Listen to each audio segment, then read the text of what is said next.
कोकणातले आमचे नेते लोक आहेत ते रोज प्रवेश करतायत।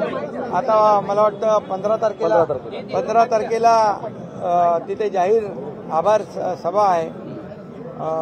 त्याच्यामध्ये देखील कोकणातले अनेक लोक शिवसेनेमध्ये येतील, त्यांचे स्वागत होईल। तुम्ही दिल्लीला गेलात, महादजी शिंदे राष्ट्रपुरुष सन्मान तुमचा झाला, मात्र त्यानंतर वाद जे आहेत ते निर्माण झालेले आहेत। विशेषतः ठाकरे गटाकडून मोठ्या प्रमाणात टीका जी ती करण्यात आली, शरद पवार यांच्यावरती टीका करण्यात आलेली, आपलं काय म्हणत आहे? खरं म्हणजे ही अतिशय दुर्दैवी घटना आहे। मला त्या संस्थेने पुरस्कार जाहीर केला।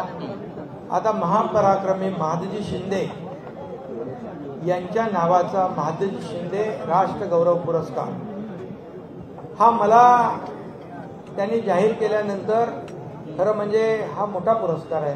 मी माझं अहोभाग्य समजतो की मला त्यांनी पात्र समजलं। आता तो ज्येष्ठ नेते शरद पवार साहेबांच्या शुभ हस्ते आणि महादजी शिंदे यांच्या थेट वंशज जे केंद्रीय मंत्री ज्योतिरादित्य शिंदे यांच्या उपस्थित मला दिला गेला।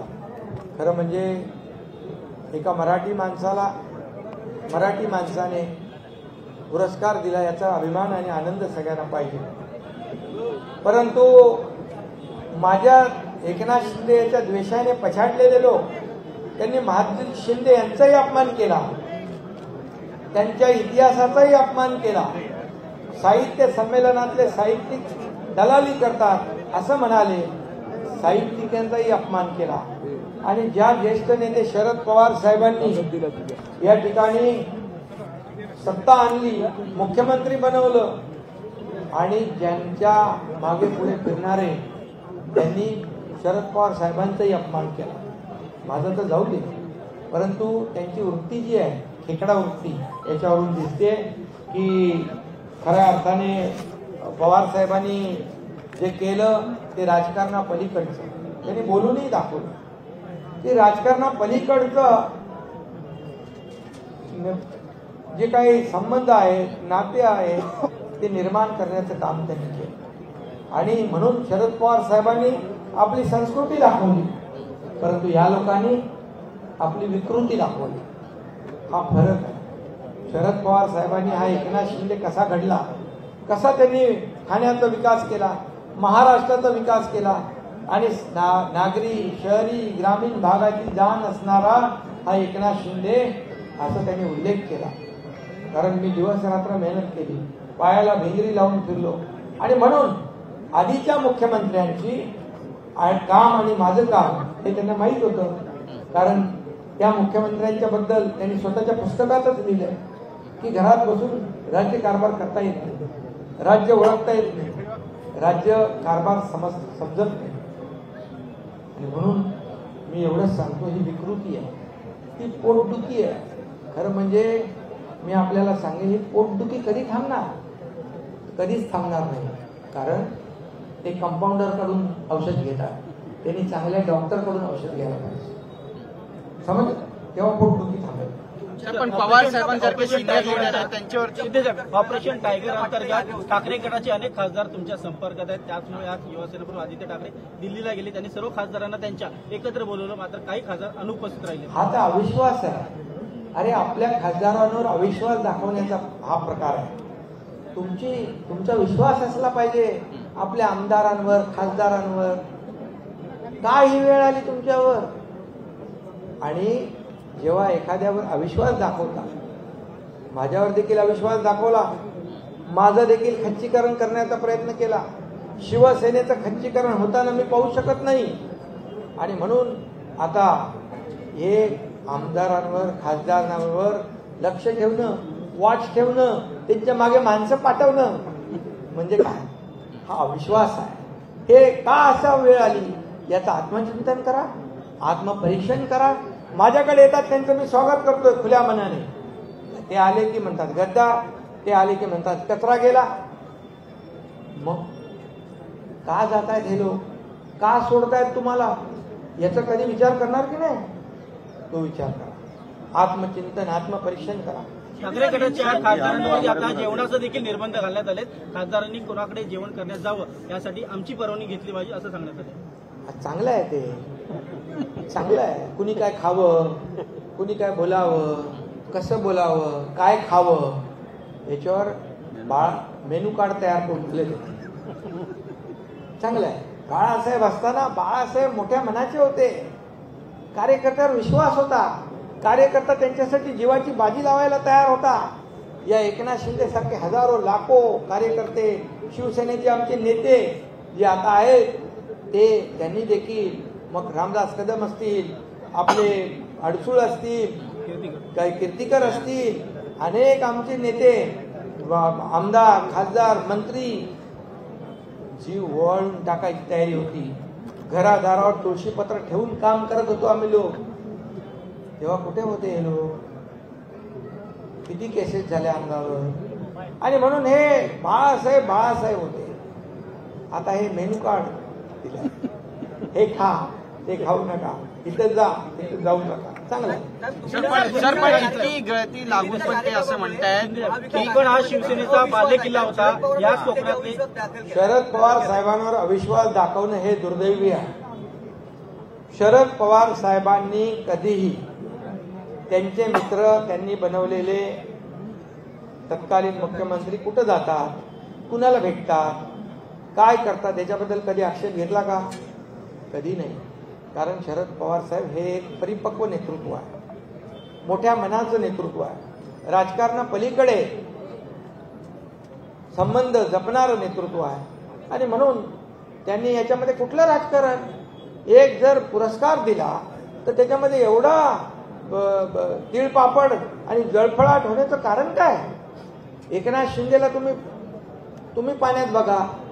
तुम्ही रात्रंदिवस एकनाथ शिंदे ते मोगलांच्या घोड्यांना दिसेल संताजी धनाजी, तसं मी तुम्हाला दिसतो.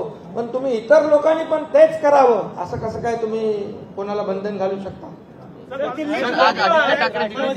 पवारांना भेटले नाही, राहुल गांधींना भेटले. दोन फूट चढली तरी अजित पवारांच्या सोबत शरद पवार दिसले. मात्र कुठे एकनाथ शिंदे सोबत शरद पवारांनी सत्कार केला. कुठे मनात चीड निर्माण झाली. आता सध्या ते शरद पवार, अरे हे मनाचा कदरूपणा आहे. हा कोतमन आहे, कोटेवरती. मोठं मन पाहिजे राजकारणामध्ये. कधी मी आयुष्यामध्ये बाळासाहेबांची शिकवण, दिघे साहेबांची शिकवण सर्व की कमरेखाली कधी वार केला नाही, कोणालाही अगदी पातळी सोडून कधी आरोप केले नाही. मी कधी असं वाईट कोणाच्या बद्दल बोललो नाही. तुम्ही रोज आदरणीय प्रधानमंत्री मोदी साहेबांना शिव्या देताय, त्यांना आरोप करताय. अमित शहा गृहमंत्री 370 कलम हटवलं, त्यांना शिव्या देताय, त्यांच्यावर आरोप करताय. काय चालू आहे? चांगलं आहे. तुम्हाला वाढदिवसाला खरं म्हणजे एवढ्या देश पुढे घेऊन जाणारा माणूस प्रधानमंत्री मोदीजी, राम मंदिर बांधणारा प्रधानमंत्री, आणि बाळासाहेबांचं स्वप्न होतं राम मंदिर आणि 370 कलम हटवलं, त्यांचा सत्कार करायचं सोडून त्यांना शिवाशाप देत आहे. तुमच्या वाढदिवसानिमित्त आशा भोसले यांनी तुम्हाला शुभेच्छा दिल्या होत्या. त्यामुळे देखील ठाकरे कुटुंबियांकडून नाराजी जी आशा भोसले यांच्याकडून व्यक्त करतात आणि फोन करून ही नाराजी व्यक्त करण्यात आली. आशा भोसले यांचं मन मोठं आहे. त्या 93 वर्षाच्या आहे. त्या ठाण्याला आल्या आणि एकनाथ शिंदेच्या बद्दल चांगलं बोललं तरी पोटदुखी. त्यांना स्वतःला काही नको आहे. एकनाथ शिंदेकडून त्यांना एक आशा आहे की ह्या लोकांची सेवा करेल, लोकांच्या जीवनामध्ये बदल घडवण्याचं काम 2.5 वर्ष केलं यांनी. 1,500 रुपये लाडक्या बहिणीला दिले. ही त्यांनी जुनी आठवण काढून केली की एक वेळचं जेवण त्या जेवायच्या. हा त्यांचा मोठेपणा आहे. आणि इकडे तर कोटेपणा आहे. त्यांच्यावर नाराजी व्यक्त करणं त्यांना काय फरक पडणार आहे आशाताईंना? सर, आदित्य ठाकरे राहुल गांधी और अरविंद केजरीवाल को मिलने दिल्ली गए, बिखरा हुआ इंडिया गठबंधन क्या? अरे भाई, वो किसको मिलते हैं वो उनका सवाल है. कौन किसको, हम लोग तो ऐसे बोलेंगे नहीं कि इसने उसको मिलना नहीं, उसने उसको मिलना नहीं. जिसको मिलना लोकशाही में मिले. पवारांची भेट, सर पण पवारांची भेट टाळली त्यांनी, राहुल गांधींना भेट बोलते थे क्या दिल्ली के सामने घुटने टेकते हैं। अभी क्या करते हैं? अभी क्या करते हैं? शरद मराठीत राहुल गांधींना भेटले आदित्य ठाकरे जाऊन, आम आदमी पक्षाच्या अध्यक्षांना भेटले, पण पवारांची भेट टाळली. केवळ तुम्हाला पुरस्कार दिला त्यामुळे पुन्हा एकदा त्यांना वाटलं असेल ते पवार साहेबांपेक्षा मोठे आहेत. सर्वोच्च न्यायालयाने सर्वोच्च न्यायालयाने एक निकष एक पुरस्कार मला दिल्यामुळे त्यांचा तिरस्कार करायला लागले. सर्वोच्च न्यायालयाने निकष दिले की लाडकी बहीण योजना किंवा इतर ज्या योजना आहेत त्या योजना मोफत नागरिकांना मिळतात. त्यामुळे नागरिक जे आहेत ते सर्व अरे बाबा, तुम्ही जरा आता लाडक्या बहिणींची योजना सुरू आहे, ती सुरू राहणार आहे सर्वसामान्य माणसाला. अरे बाबा, त्या लाडक्या बहिणींनी पण आपले अनुभव कथन केलेत ना. त्यांच्या मुलांचं औषध, त्यांच्या पतीचं औषध, त्यांच्या घरातल्या कुणाचं औषध पाणी किंवा काही छोटी मोठी गरज त्या 1,500 मध्ये भागू लागल्या. 1,500 10 मैत्रिणी एकत्र येऊन एकत्र छोटा मोठा व्यवसाय करू लागल्या. शेवटी हा व्यवसायामध्ये मार्केटमध्येच पैसे येणार आणि याच्यामुळे अर्थव्यवस्थेला चालना मिळणार. सर्वोच्च न्यायालय म्हणजे की लोक काम करत नाही. सर्वोच्च न्यायालयाने म्हणजे म्हणतात लोक त्यावेळी काम फरक करत पडत नाही. नाही. डाळवींच्या पक्षप्रवेशामुळे रामदास कदम नाराज असतात. तुम्हाला का फोन केलेला नाही? वाईट दिली रत्नागिरी. खरं म्हणजे शिवसेनेचे नेते आणि शिवसेनेचे पदाधिकारी जेवढे जेवढे शिवसेनेमध्ये उबाटामधून येत आहेत त्यांचं स्वागत करत आहे.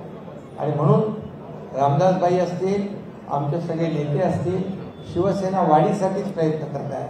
शिवसेना वाढावी, शिवसेना पुढे जावी आणि या राज्यामध्ये खऱ्या अर्थाने आज आपण पाहतोय की महायुतीचं जे यश आहे या पुढच्या निवडणुकांमध्ये देखील कायम राहावं अशाच प्रकारचा आमचा प्रयत्न. कोकण हा शिवसेनेचा बालेकिल्ला आहे.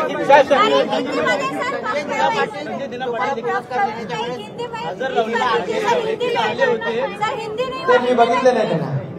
कोकण हा शिवसेनेचा बालेकिल्ला आहे. कोकणामध्ये आता कमी प्रतिनिधी हे ठाकरे गटाकडे राहिलेले आहेत. जे राहिले ते पण येतील. साहेब बरेचसे खासदार तयारीत आहे येण्याच्या. इनकमिंग चालू है, चालू रहेगा. चलो ठीक आहे. साहेब बरेचसे खासदार तुमच्यासोबत येण्यासाठी इच्छुक आहे. बरेचसे खासदार आमदार तुमच्यासोबत येण्यासाठी ऑपरेशन टायगर अंतर्गत तरी खासदार कसे येणार? अरे आता मी मगाशी सांगितलं ना, वाघ त्याच्या गुहेत आलाय, आता सुरू आहे. ठीक आहे, सगळ्या गोष्टी तुम्हाला वेळोवेळी कळवतो.